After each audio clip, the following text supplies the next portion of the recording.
Dalam pelaksanaan penutupan program TMMD ke-110 Kodim 0813 Bojonegoro, Yayan Rohman, Asisten Sekretariat Daerah 3 Kabupaten Bojonegoro, hadir mewakili Bupati Bojonegoro, sampaikan terima kasih kepada pihak yang mendukung suksesnya kegiatan TMMD dalam akselerasi peningkatan kesejahteraan masyarakat.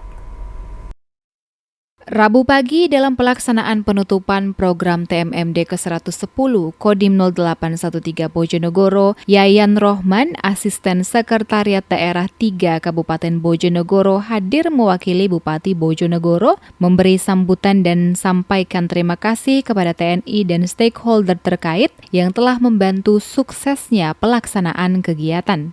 Disampaikan Yayan Rohman melalui giat fisik dan non-fisik program TMMD ke-110 Kodim 0813 Bojonegoro diakui telah membantu pemerintah Kabupaten Bojonegoro dalam meningkatkan pembangunan, meningkatkan pengetahuan dan meningkatkan kesejahteraan masyarakat.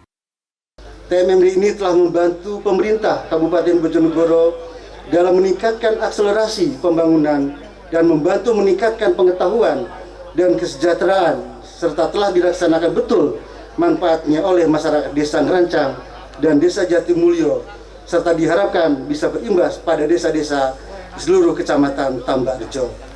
Semoga semangat kemanunggalan TNI dan rakyat dapat terus terjaga. Selain itu, dengan manfaat dari berbagai sasaran program yang dapat dirasakan masyarakat Desa Ngerancang dan Desa Jatimulyo, diharapkan dapat berimbas kepada seluruh kalangan masyarakat di Kecamatan Tambak Rejo.